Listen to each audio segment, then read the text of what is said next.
Bandits again block Abuja to Kaduna road as motorists, passengers flee. Welcome to the news and thank you for tuning in to listen.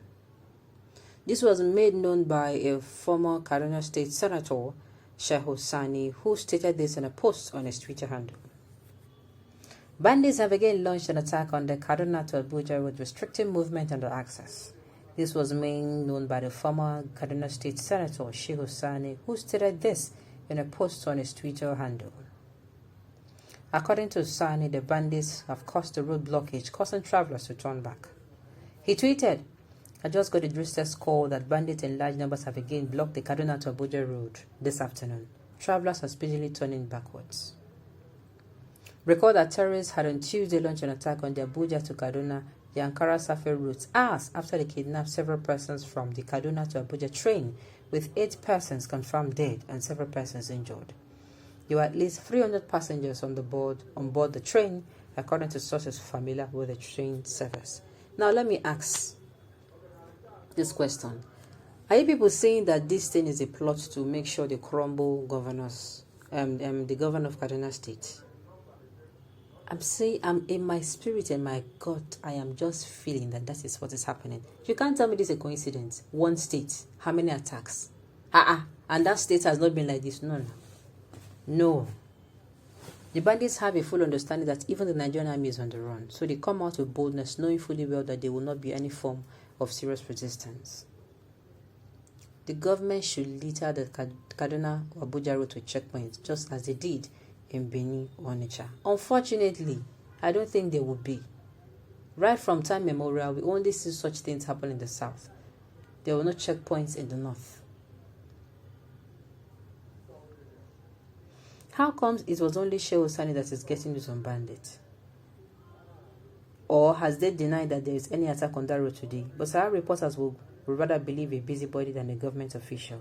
It seems there are people who take delight in sharing bad news. It is not so, my dear. It is not so. He is actually putting out those information out there for those who are intending to travel, because just imagine maybe you are taking your bag up and you're lifting your bag to your shoulder. You're already prepped to leave your house and you're hearing this. What do you think will happen? What do you think will happen? Or you heard this news and you said, let me just go. And you see that it is true.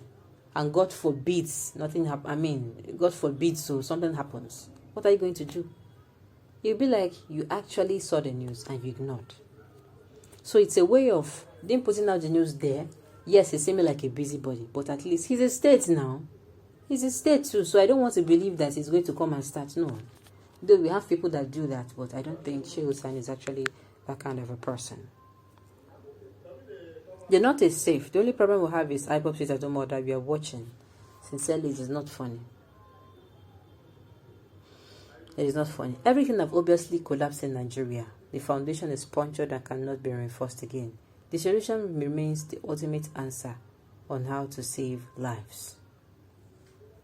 Buhari will still go for another emergency meeting. Medicine after death. 2022 is their last chance. Expect more. This is northern politicians' machinery. I pity the poor who don't have a say in the society. That reminds me, if you're from the south and you don't want to relocate, please take your family home and go back and expect the jihadists in action. Oh my goodness. In Nigeria, traveling by plane, we are not safe. Traveling by road, we are not safe. Traveling by train, we are not still safe. To trek is not still safe. To remain indoor is also not safe. Now to travel by witchcraft. Sincerely, I said this thing before. No matter how funny somebody is not funny. So we should be teleporting now, bah? So because we want to feel safe, we should go and it's not funny. It's not funny at all. It is not only the politicians that hate Nigeria, but many youths, self-acclaimed activists, fake media. Some of our so-called youths laugh, make jest of this country. But let us remember, even if we bring Obama and JF Kennedy, it won't work. Until both governments and citizens change their attitudes, we are going nowhere. You have a point. You actually have a point. Though I don't know how this you have a point, a very strong one. You do have a point. Nigeria has gone past the stage whereby one democratic elected leader will just sit at Abuja and control the whole country. And Nigerians will never be satisfied with the style of democracy practiced in the country. There will always be a standoff and disagreement by one region and tribe against the other. Secondly, communism, socialism, which might seem preferable to some Africans, will not be successful if tried out in Nigeria, because no region or tribe will stay calm while an Igbo, Yoruba or Hausa man hold the country with his party, just like Putin of Russia or Xi Jinping of China is doing in their various countries. West Africa could only live up to its glory if it has a Hausa, Yoruba and Igbo nation in existence, just like the Germans, French, and the Brits in Western Europe. The way forward is to peacefully divide the country before things get out of hand. We are hoping that at the end of the day, Abuja will stop being a place. It's not going to start. We're not going to start referring to Kaduna as Borno. That is what I hope.